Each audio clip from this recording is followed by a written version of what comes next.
It's common knowledge that Valorant is set in Mirror Earth, Omega Earth, and Alpha Earth. But what if I tell you there might also be a third reality? Riot is still tight-lipped about the reasoning behind Mirror Earths. Why are there dual agents? And why do they keep engaging in the battle over and over again? Is it a simulation? We discussed it in one of our previous videos, but just for clarity, even if we accept that in-game mechanics aren't canon to the lore, even then, there are too many unexplained events.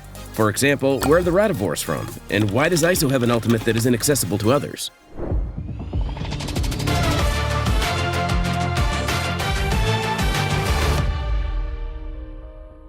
Hello guys, welcome back to Game Theory Funnels, where we are about to detangle some confusion around the Valorant universe and dive into new mind-bending theories. But before we get too far ahead, please leave a like on this video. We have tons of similar Valorant content that you can watch to bring yourself up to speed with the lore. If you like the videos, do subscribe to the channel for similar theories about your favorite horror games and Valorant.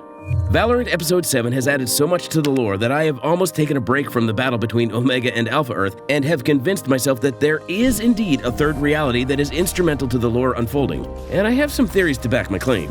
Kingdom does its fair share of research before recruiting a new agent, and while the entire protocol isn't yet sold on ISO being part of them, the leadership took him in anyway.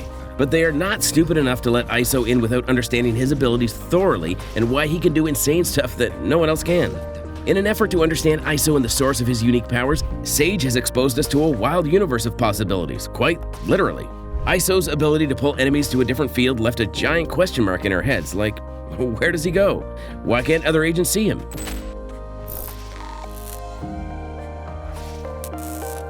ISO isn't the first agent to tap into extra-dimensional space by any means. We had Astra hovering mid-air, peppering stars across the map from a vantage point. But she still played within the playable area. She stays tangible and can be seen. Most importantly, Astra is vulnerable in her astral form. ISO, on the other hand, turns into some sort of god with access to many realities, and I mean it in a literal sense. Like us, Sage couldn't shake off his unique power without making sense of it. So she did some digging around and found that ISO has the power to turn intangible radianite into solid objects. I have completed my assessment of ISO's radiant power. He manipulates the structure of radiant itself, transmuting it from an intangible energy into solid form, like water changing states with a shift in temperature. The arena, as he calls it, is remarkable in and of itself. To construct a stabilized reality inside the Interverse, he is an architect in the truest sense of the word. Now, the key word here is Interverse. Sage mentions this thing like it's a tangible place. This is the first time Interverse has been mentioned in a context that proves that it's indeed an unreachable location. From the name, it sounds like a smaller location or a universe between the two Earths. Remember the 6.05 main menu screen? It's the same episode as when Project Landfall was mentioned for the first time. Not a coincidence. According to Sage's research, ISO has the power to manipulate radianite, which no other Radiant can do, but the question still remains, why can't people see him in his kill contract? Wouldn't that energy field still be visible on the map? Clearly, he's teleporting somewhere, and Sage says that somewhere is Interverse. Interverse is a relatively new concept in Valorant. Agents don't talk about it. When they do, it's how badly they want to know more about this concept. Sova has also expressed his wish to know more about this unknown territory. We meet with Deadlock again this afternoon. I am anxious to learn more from her about this so-called Interverse. Here's my takeaway from Sage's mention of Interverse. Valorant is no longer just set in two Earths. Instead, there is now a third universe that no one has been able to tap into besides ISO. His duels occur in a third universe, which is likely not an alternate reality, but a proper timeline. But what does it mean for Valorant lore?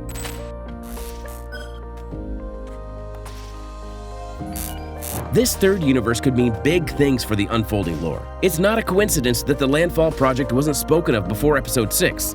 In Episode 7, it developed into a full-blown plot of its own, and then came the Hourglass Organization.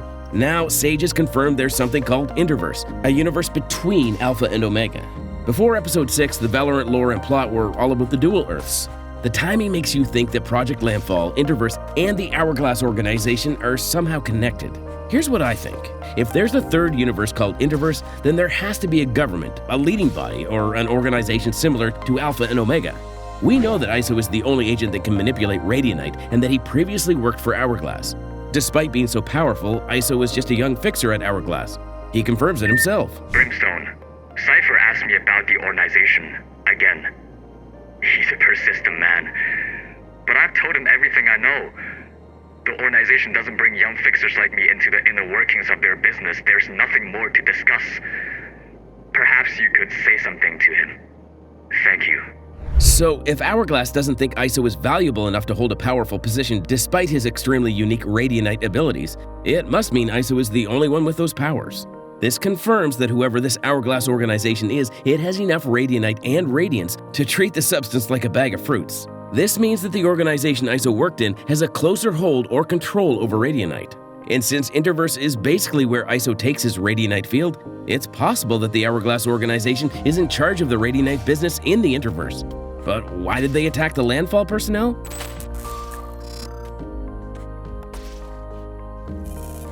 We know from the emails in ISO Cinematic that Omega Earth isn't behind the attack on the Landfall Project scientists. Killjoy also confirms that Omega particles weren't in sight.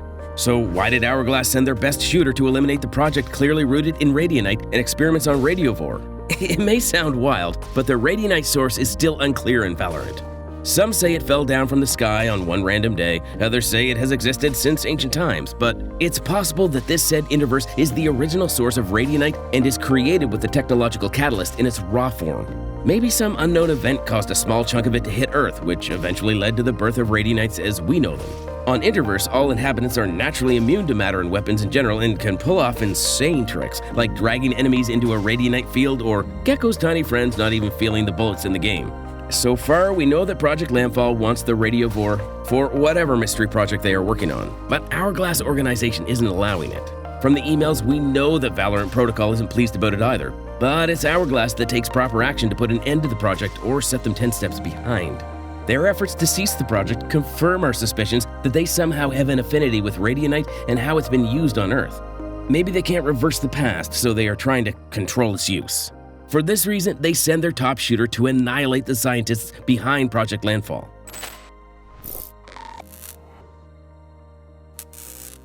All of it is speculation, but even while doing guesswork, a harmless symbol reappears: the Hourglass. Now, we know that Valorant's biggest mystery is still unsolved. We don't know where Agent 8 is yet, but many believe this agent could be closely tied to Omen. ISO's voicemails confirm he was previously part of the Hourglass Organization, the same one that Omen also worked at. The fact that Omen doesn't have a memory of working at Hourglass makes us think he's likely the only one who knows about Agent 8's whereabouts. Here's how Omen remembers or doesn't remember the Hourglass symbol. My sessions with Fade and Sage have proven fruitless. My memory of the Hourglass symbol has not returned, but I swear I have seen it before. Hourglass being introduced in the lore, I believe Agent 8's arrival is close. The build-up towards Hourglass and VP's interest in their whereabouts could mean big things for the lore. I may be shooting in the dark here, but what if Agent 8 is locked up in the Interverse? At the moment, I don't have a solid reason to back up this theory, besides the implication of number 8, which is enough to establish that our lost agent is somehow involved. Maybe they are not kidnapped, but they are related to the Hourglass operation. Since Valorant's release, Riot has been quiet about Agent 8, and lore masters have related every clue within the game that has the number 8 to the lost agent. Remember the Memento Mori card in Ignition, Act 3? When the card was first released, all that everyone could think of was Agent 8. It's a bit weird there's now a whole Hourglass organization in Valorant and we are not thinking about them. Even if Agent 8 is somehow connected to this new organization, the reveal is going to be a slow burn. For Agent 8's story to unfold, Riot would first need to confirm if Interverse is what I think it is: a third reality with Hourglass as the governing body. And if it is a third reality, it could mean that Valorant lore would make a big switch. We may go from Alpha versus Omega to Dual Earths versus Interverse. Kingdom is protecting ISO from Hourglass, and Omega is hungry for everything Radianite. Would the Dual Earths actually join forces to eliminate a common enemy? But we still don't know the real intention of Interverse inhabitants. Maybe they are the good guys. In that case, Omega Legion may finally see its fate. In any case, I have my eyes peeled on the Valorant lore. I will be reading all the in-game emails and voice notes, so you don't have to. What you need to do is turn on the notifications so you can stay in touch with the Valorant lore. Let me know what you think this Interverse is in the comment section and how it could impact the storyline.